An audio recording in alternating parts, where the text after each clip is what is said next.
Hello. आज हम जिस चैप्टर को पढ़ने वाले हैं उसका शीर्षक, उसका टाइटल है the book that saved the earth. तो वो किताब जिसने की धरती को, जिसने पृथ्वी को बचाया। तो यहाँ पर हम एक किताब के बारे में जानेंगे जिसने धरती को मार्शियन इन्वेजन से बचाया। मार्स के कुछ लोग जो हैं वो धरती पर आक्रमण करने वाले थे, इस पर कब्जा करने के लिए, लेकिन एक किताब है उसने धरती को ऐसा होने से बचा लिया। उस किताब का नाम है मदर गूस। चलिए इस बॉक्स में क्या लिखा है इसे पढ़ते हैं। Mother Goose is a well-known book of nursery rhymes in English. Do you think such a book can save planet Earth from a Martian invasion? Read this play set 4 centuries in the future and find out. तो mother गूज एक जानी मानी किताब है nursery rhymes की English में। क्या आपको लगता है कि ऐसी किताब पृथ्वी को बचा सकती है मार्स निवासियों के आक्रमण से? इस प्ले को पढ़िए जो कि फ्यूचर में है, 4 सेंचुरी आगे, प्रेजेंट टाइम से 4 सेंचुरी आगे, और जानिए। तो ये एक प्ले है, तो इसमें सबसे पहले हम लोगों का परिचय कराया जाएगा कैरेक्टर्स से। हमें बताया जाएगा कि इसमें जो कैरेक्टर्स हैं वो कौन कौन है। तो पहले हिस्टोरियन है, इतिहासकार, इतिहास की बहुत अच्छी जानकारी रखते हैं। उसके बाद है great and mighty think tank. तो देयर इज दिस कैरेक्टर जिसका नाम है थिंक टैंक, और उसके लिए एडजेक्टिव्स यूज किए जा रहे हैं ग्रेट एंड माइटी, मतलब महान और महाबली, शक्तिशाली, थिंक टैंक। तो think tank probably a tank जो कि सोचने का काम करता होगा। लेट्स सी क्या है वो। अप्रेंटिस नूडल, एक अप्रेंटिस है जिसका नाम नूडल है। अप्रेंटिस कौन होता है आपके बुक में पीछे दिया हुआ है, डेफिनेशन देखेंगे अप्रेंटिस का। Learner of a trade who has agreed to work for a certain period of time in return for being taught. तो कोई ट्रेड सीखने के लिए काम करने को तैयार व्यक्ति जिसके बदले में उसको कुछ पैसे मिलते हैं, वो कहलाता है अप्रेंटिस। वो सीखने आता है, तो काम करते करते ही वो सीखता है। उसे हम हिंदी में प्रशिक्षार्थी भी कह सकते हैं, जिसे प्रशिक्षण दिया जाता हो। उसके बाद है नेक्स्ट कैरेक्टर कैप्टन ओमेगा, कप्तान ओमेगा। फिर है लेफ्टिनेंट आयोटा, फिर सार्जेंट ऊप, और एक ऑफ स्टेज वॉइस। तो ऑफ स्टेज वॉइस मतलब क्या हुआ, स्टेज पर कोई किरदार आपको नजर नहीं आएगा, उसकी आवाज जो है आपको सुनाई देगी। तो चलिए सीन 1 को देखते हैं। अब जब हमने कैरेक्टर्स के नाम जान लिए हैं तो टाइम जो है वो है 25th सेंचुरी, भविष्य में है हम लोग 25th सेंचुरी में। और जगह है the museum of ancient history, department of the 20th century on the planet earth. Museum मतलब संग्रहालय, प्राचीन इतिहास का, 20वीं सदी की पृथ्वी से जुड़ी चीजें वहां उस डिपार्टमेंट में थी जिसका यहाँ पे नाम लिखा हुआ है 20th century of the planet Earth का डिपार्टमेंट। बिफोर राइज, तो सबसे पहले वहां हम लोग सीन में किसको देख सकते हैं। Spotlight shines on historian who is sitting at a table down right, on which is a movie projector. A sign on an easel beside her reads, Museum of Ancient History, Department of the 20th Century. She stands and bows to audience. तो spotlight, एक खास spot में जो light पड़ती है उसको कहते हैं spotlight.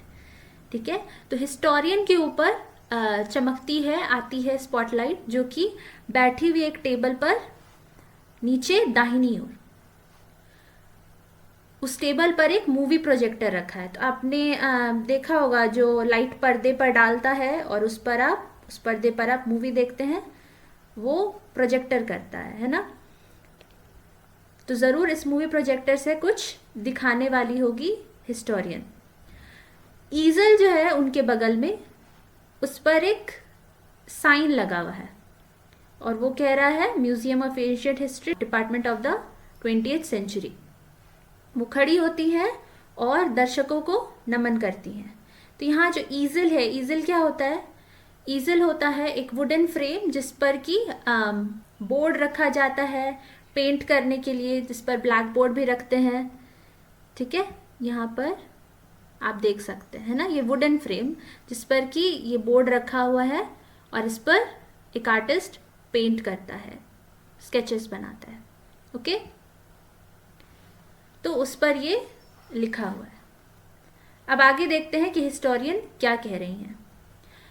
Good afternoon, welcome to our museum of ancient history and to my department, curiosities of the good old far of 20th century. The 20th century was often called the era of the book. In those days, there were books about everything, from anteaters to Zulus. Books taught people how to, and when to, and where to, and why to. They illustrated, educated, punctuated, and even decorated. तो वो सबको good afternoon करती हैं और फिर कहती हैं कि स्वागत है हमारे म्यूजियम ऑफ एंशियंट हिस्ट्री में और मेरे विभाग में, मेरे डिपार्टमेंट में। इसमें हम बात करते हैं पुराने, बहुत पहले के 20th सेंचुरी की, उस समय की जो चीज़ें हैं जिसको लेकर हमें जिज्ञासा होती है, उसके बारे में यहाँ हम जानते हैं। उस समय की चीज़ें हम यहाँ देखते हैं। तो 20th सेंचुरी को कहा जाता था अक्सर एरा ऑफ द बुक, मतलब किताबों का काल, किताबों का युग, क्योंकि उन दिनों, उस समय में हर चीज़ के बारे में किताबें हुआ करती थी, एंट ईटर्स से लेकर जुलूस तक। तो एंट ईटर्स कौन होते हैं? ये एक जीव का नाम है, एक एंडेंजर्ड मैमल का, जो कि एंट्स खाते हैं, रियली एंट्स खाते हैं वो। और जुलूस ये साउथ अफ्रीका के नेटिव्स हैं, मूल निवासी हैं, जो कि क्वाजुल नताल नाम के क्षेत्र में रहते हैं। ठीक है, तो एंटीटर से लेकर जुलूस तक के बारे में आप किताबों से जान सकते हैं, किताबों को पढ़कर उनके बारे में जान सकते हैं। बुक्स ने लोगों को कैसे, कब, कहाँ और क्यों के बारे में बताया। उन्होंने इलस्ट्रेट किया, एडुकेट किया, पंक्चुएट किया और यहाँ तक कि डेकोरेट भी किया। तो इलस्ट्रेट का मतलब क्या होता है? इलस्ट्रेट का अर्थ हुआ उदाहरण, चित्र आदि की मदद से किसी बात को स्पष्ट रूप से समझाना। तो इलस्ट्रेट किया, शिक्षित किया, ठीक है, नई नई चीज़ें बताई। But the strangest thing a book ever did was to save the earth. You haven't heard about the Martian invasion of 2040? What do they teach children nowadays? Well, you know, the invasion never really happened because a single book stopped it.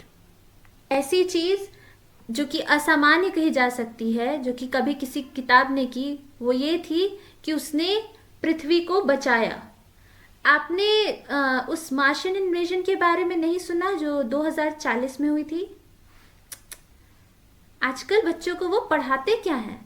तो do पे emphasis है। आजकल कौन सी चीज़ें जो बच्चों को पढ़ाई जाती है कि उन्हें मार्शियन इन्वेजन के बारे में नहीं पता, किसी को नहीं पता। देखिए, इन्वेजन तो कभी हुआ ही नहीं, क्योंकि एक अकेली बुक ने उसे रोक दिया।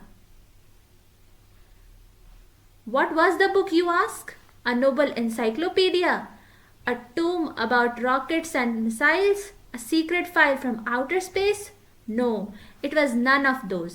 It was, but here, let me turn on the historioscope and show you what happened many centuries ago. तो कौन सी किताब आप पूछ रहे हैं? एक नोबल इंसाइक्लोपीडिया, एक बेहतरीन इंसाइक्लोपीडिया, विश्वकोश। इंसाइक्लोपीडिया हम लोग जानते हैं ना, वो किताब जिसमें कि कई विषयों की विस्तृत रूप से जानकारी मिलती है। रॉकेट्स और मिसाइल्स के बारे में एक टोम। अब टोम क्या होता है? एक भारी भरकम मोटी किताब को कहते हैं टोम, जिसमें कि किसी सब्जेक्ट पर ढेर सारी इंफॉर्मेशन रहती है। या फिर कोई सीक्रेट फाइल जो कि आउटर स्पेस से आया हो, एक गोपनीय फाइल जो कि अंतरिक्ष से आया हो। नहीं, इनमें से वो किताब कोई भी नहीं थी। वो ये देखिए, मैं अभी हिस्टोरिस्कोप को ऑन करती हूँ और आपको दिखाती हूँ कि कई सेंचुरीज पहले हुआ क्या था। तो अभी जब हिस्टोरियन बात कर रही हैं, जो ऑडियंस है वो सब लोग कहाँ है, 25th सेंचुरी में।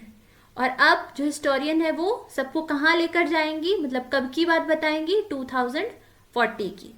She turns on projector and points it left. Spotlight on historian goes out and comes up down left on think tank, who is seated on a raised box, arms folded. He has a huge egg-shaped head and he wears a long robe decorated with stars and circles. Apprentice Noodle stands beside him at an elaborate switchboard. A sign on an easel reads, Mars Space Control, Great and Mighty Think Tank Commander-in-Chief, bow low before entering.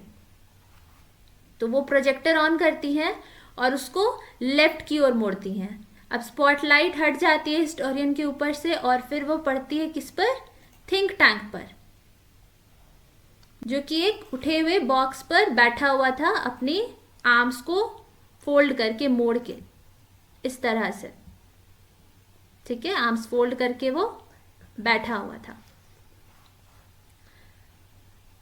उसका sir कैसा है, बड़ा सा अंडे के आकार का, और वो पहना हुआ क्या है, एक लॉन्ग रोब, एक लंबा लबादा, जो कि सजाया हुआ है स्टार्स और सर्कल्स से।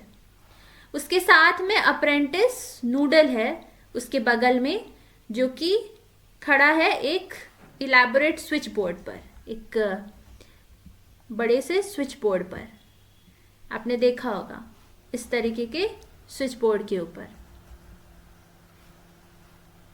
अच्छा, तो एक ईजल है जिस पर कि लिखा हुआ है Mars space control, great and mighty think tank commander in chief.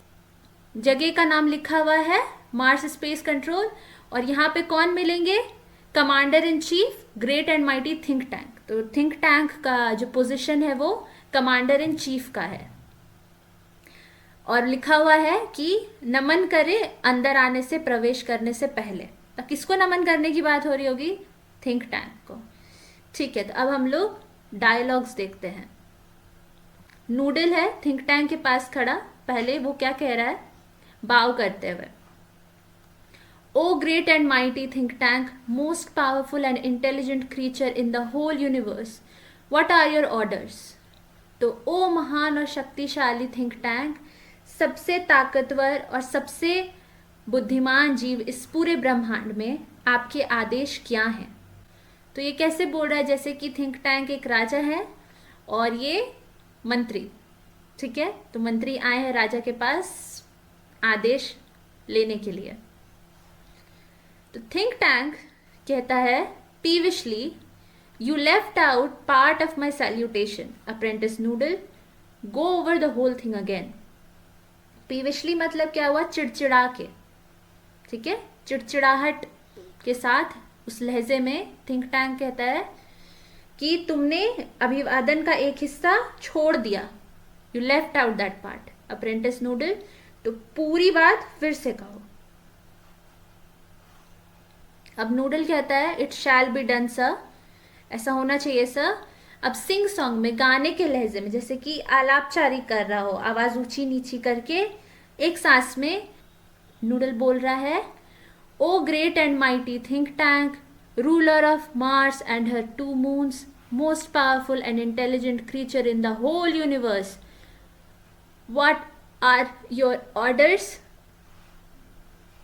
तो वो बोल रहा है, महान महाबली थिंक टैंक, मार्स और उसकी 2 मून्स के रूलर, शासक, सबसे शक्तिशाली, सबसे बुद्धिमान जीव इस पूरे ब्रह्मांड में। इतना कहते हुए उसका दम फूलने लगता है, फिर वो अटक अटक के बोलता है, आपके आदेश क्या हैं, पूछ रहा है। ओके, तो ये पूरा इतना उसका बोलना उसकी ड्यूटी बनती थी, उसने बीच के लाइन को हटा दिया था, तो इसीलिए थिंक टैंक जो है वो पीविशली इरिटेटेड वॉइस में कहता है कि तुमने पूरा सैल्यूटेशन नहीं बोला, फिर से बोलो। थिंक टैंक अब कहता है, that's better noodle, I wish to be placed in communication with our manned space probe to that ridiculous little planet we are going to put under our generous rulership. What do they call it again?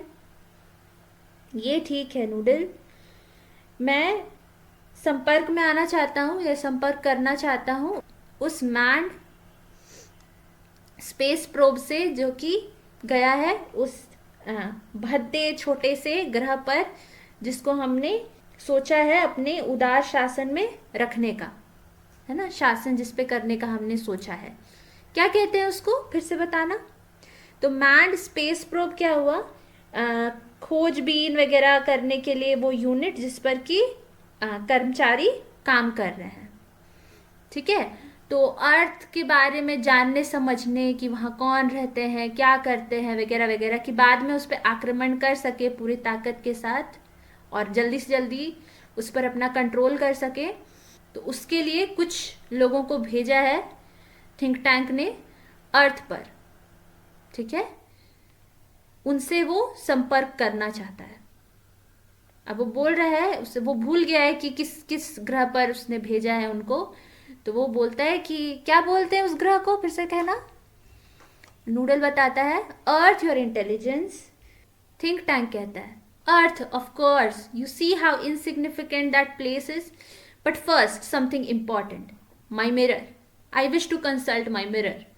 हाँ हाँ अर्थ of course, तुम जानते हो कितना मामूली महत्वहीन ग्रह है वो, कितनी महत्वहीन जगह है, लेकिन पहले कुछ ज़रूरी, मेरा आईना, मुझे उससे बात करनी है, मेरी उससे बात कराओ। अब नूडल कहता है it shall be done sir, he hands think tank a mirror. हाँ करता हूँ सर, और वो थिंक टैंक को एक आईना थमा देता है। अब थिंक टैंक कहता है mirror mirror in my hand, who is the most fantastically intellectually gifted being in the land. आपको याद आ रहा है स्नो वाइट में जो इविल क्वीन थी वो ऐसे बोलती थी, mirror mirror on the wall who is fairest of them all, I guess ऐसा कुछ, कि दुनिया में सबसे फेयर कौन है। तो यहाँ वैसे ही थिंक टैंक बोल रहा है कि mirror mirror in my hand, बताओ कि इस दुनिया में सबसे ज़्यादा बुद्धिमान होने का आशीर्वाद किसको प्राप्त है, किसकी बौद्धिक क्षमता सबसे ज़्यादा है, समझदारी में कौन सबसे ज़्यादा धनी है, ठीक है, यही वो कह रहा है। तो उसके ऐसे ऐसे बात करने के तरीके से, या वो जिस तरीके से अपने बारे में कहता है, इससे समझ में आता है कि थिंक टैंक जो है बहुत प्राउड है, एरोगेंट है ना। उसे लगता है कि उससे बेहतर कोई और है ही नहीं, हर मामले में वो सबसे अच्छा है। अब वो ऑफ स्टेज वॉइस जो है, जो कैरेक्टर्स में हमने देखा था, थोड़ा रुक कर कहती है यू सर। तो ये off stage voice actually voice है मिरर की। ये थोड़ा ठहर कर कहती है आप सर।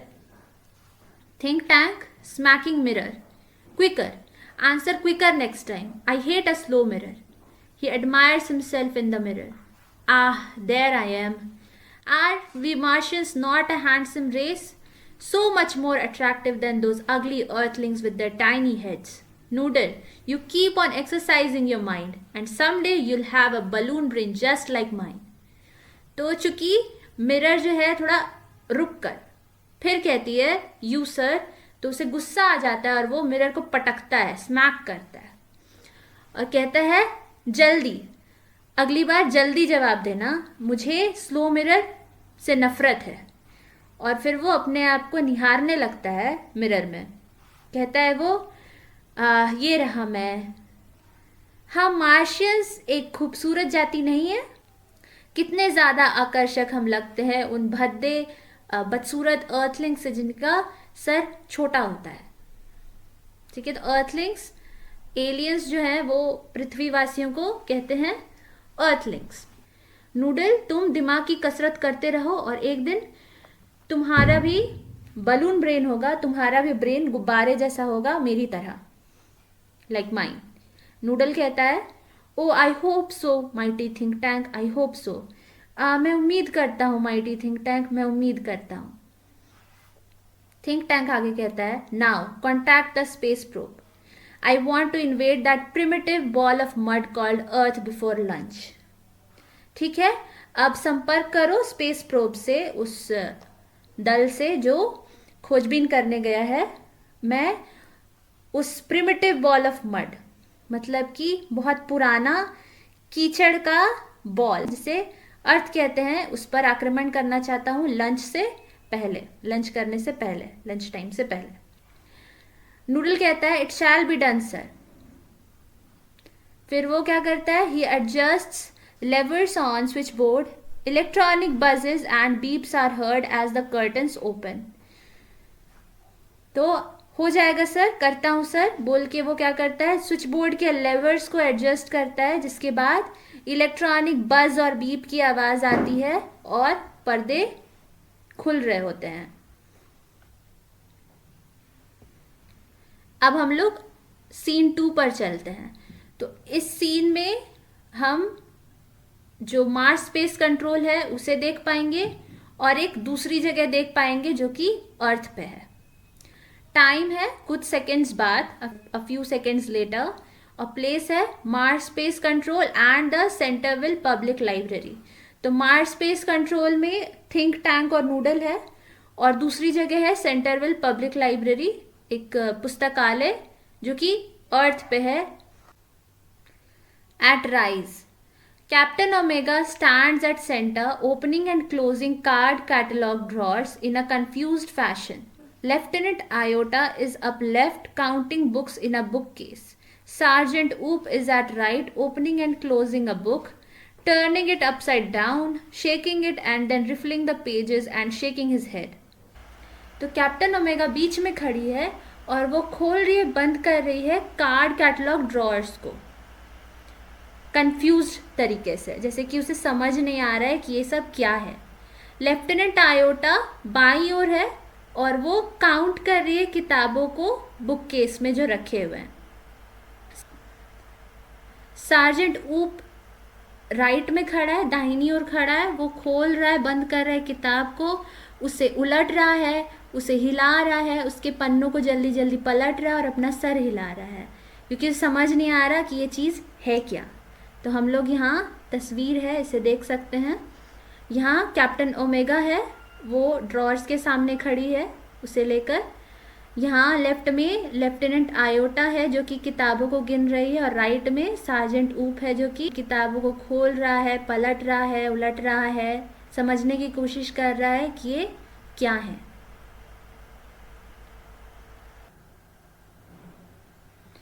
अब नूडल क्या कहता है देखते हैं। He is adjusting knobs. He says, I have a close sighting of the space crew, sir. तो थिंक टैंक से वो कह रहा है नॉब्स एडजस्ट करते हुए कि मैं नज़दीक से देख पा रहा हूँ स्पेस क्रू को, ठीक है, अंतरिक्ष दल को मैं नज़दीक से सर देख पा रहा हूँ। Think tank puts on a pair of enormous goggles and turns towards the stage to watch. They seem to have entered some sort of earth structure. Think tank जो है एक पैर पहनता है बड़े गॉगल्स का और मुड़ता है स्टेज की तरफ देखने के लिए। नूडल आगे कहता है कि लगता है कि वो लोग किसी अर्थ स्ट्रक्चर में घुसे हैं, यानी कि पृथ्वी के किसी इमारत में घुसे हैं, प्रवेश किए हैं, ठीक है। अब थिंक टैंक कहता है एक्सीलेंट, मेक वॉइस कॉन्टैक्ट, बहुत अच्छे, अब वॉइस कॉन्टैक्ट करो, ध्वनि संपर्क स्थापित करो। आगे देखते हैं। Noodle speaking into a microphone, Mars space control calling the crew of probe 1, Mars space control calling the crew of probe 1, come in captain omega and give us your location.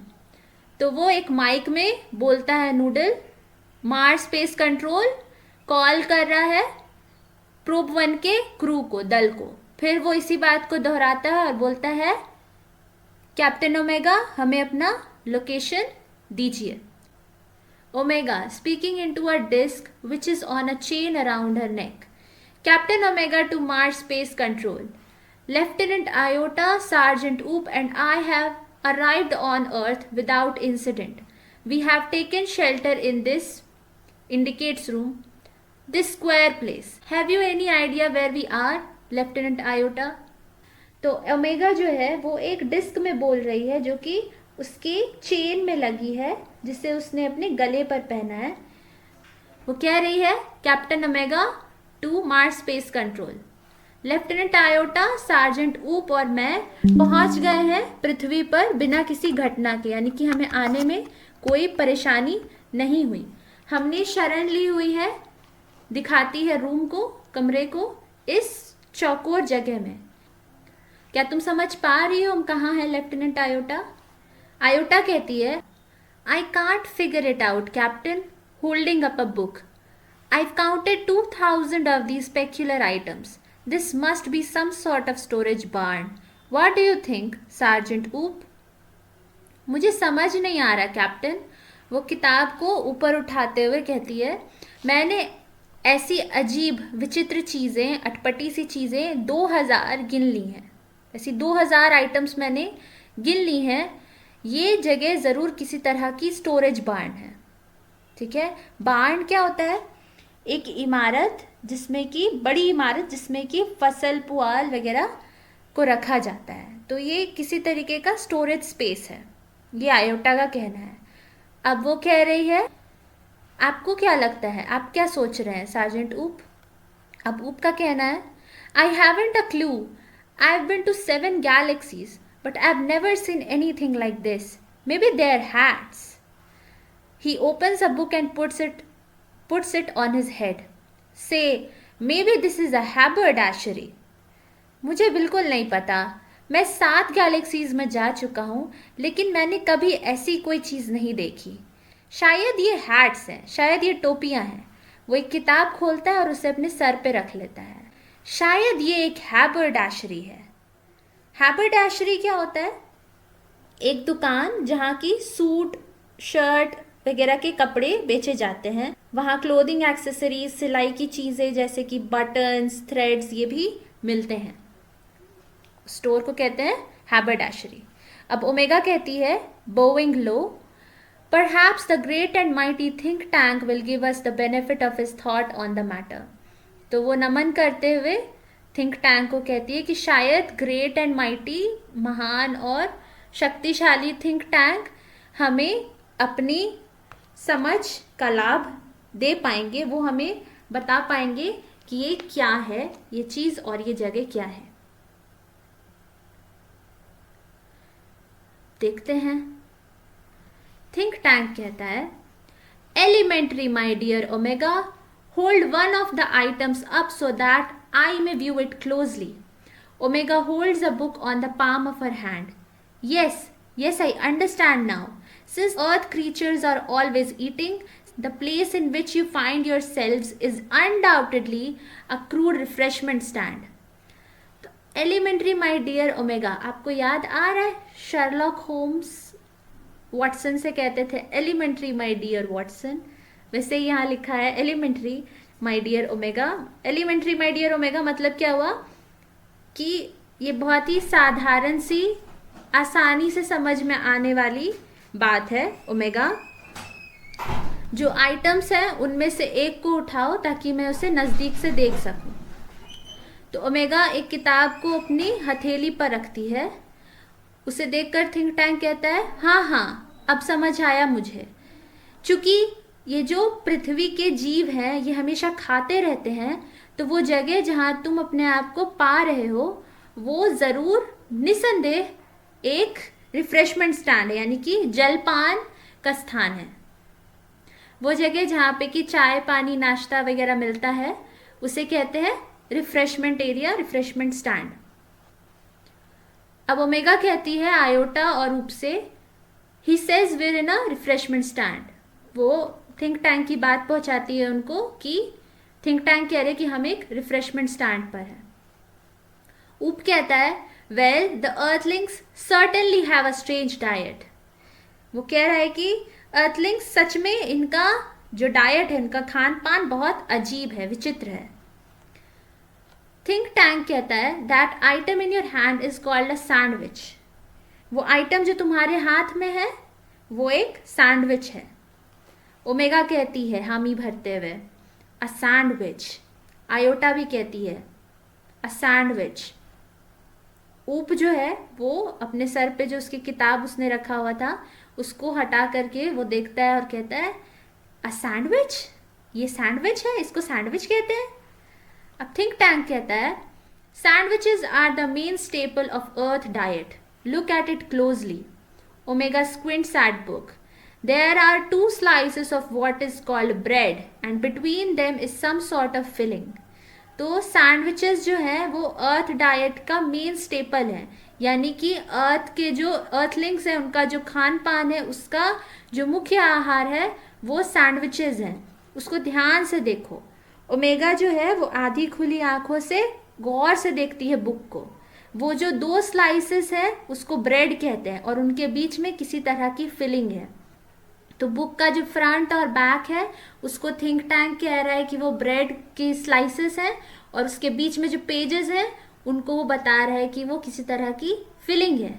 अब Omega कहती है हाँ ये बात सही है sir.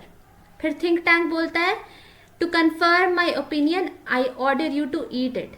तो ये बात स्पष्ट करने के लिए मैं तुम्हें आदेश देता हूं कि तुम उसे खाओ।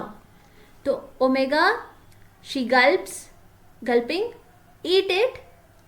तो जैसे हम लोग घबराते हैं कोई चीज़ करने से तो थूक निकलते हैं ना घबराहट से, वही ओमेगा कर रही है। उसे पता नहीं कि इसे खाना सही होगा कि नहीं, तो वो कहती है इसे खाऊं। तो थिंक टैंक कहता है do you doubt the mighty think tank, क्या तुम माइटी थिंक टैंक पर संदेह कर रही हो। आज हम लोग यहाँ तक रखते हैं। नेक्स्ट क्लास में इस कहानी के अगले भाग को देखेंगे।